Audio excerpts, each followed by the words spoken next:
We know that deeply seated issues exist, and the reason I know it is we saw the casual nature of the erasing of George Floyd's life and humanity.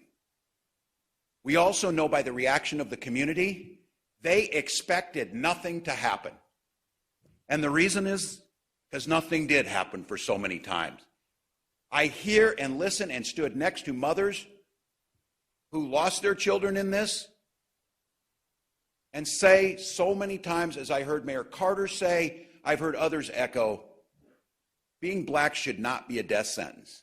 And for each and every one of us in law enforcement, you don't get judged right on the spot, especially with the finality of being killed in police custody.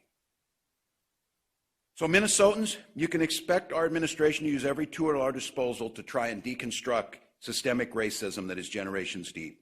And as we move forward, we're going to need to do it with the community. But I think the thing I'm hearing from the protesters is we're not watching and we don't care what you say. We care what you do. So today, as a step towards that deconstruction of systemic racism, the Minnesota Department of Human Rights is filing a commissioner's charge of discrimination to launch a civil rights investigation into the Minneapolis Police Department. The investigation will review MPD's policies, procedures, and practices over the last 10 years to determine if the department has utilized systemic discriminatory practices towards people of color. Minnesota has one of the strongest civil rights laws in the country. It is illegal for police departments to discriminate against someone because of their race. This is the first time that the state is launching a civil rights investigation into the systemic discriminatory practices of the largest police department in the state. It is also the only investigation surrounding the killings of George Floyd, focusing on the policies and practices implemented by the Minneapolis Police Department.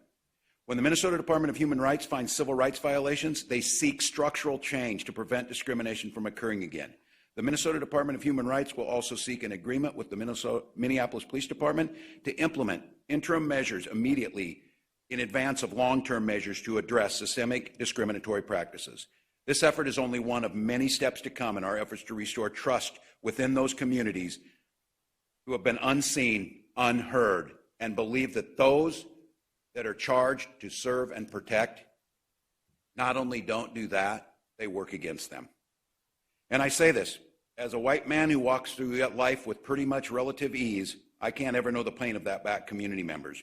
But I hear you, I'm listening, and one of the things I need to do is use that ability to change and use that ability to build coalitions to make this situation that has become intolerable across the nation, that will not go away with tough talk and more people on the streets in uniform. It will go away with a sense of community you see being displayed up on the state capitol lawn today, with law enforcement and the people that they serve seeing themselves as neighbor in the same society and the same opportunities for their children.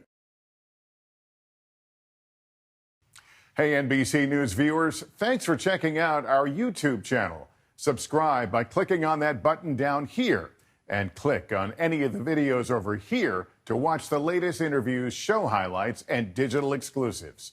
Thanks for watching.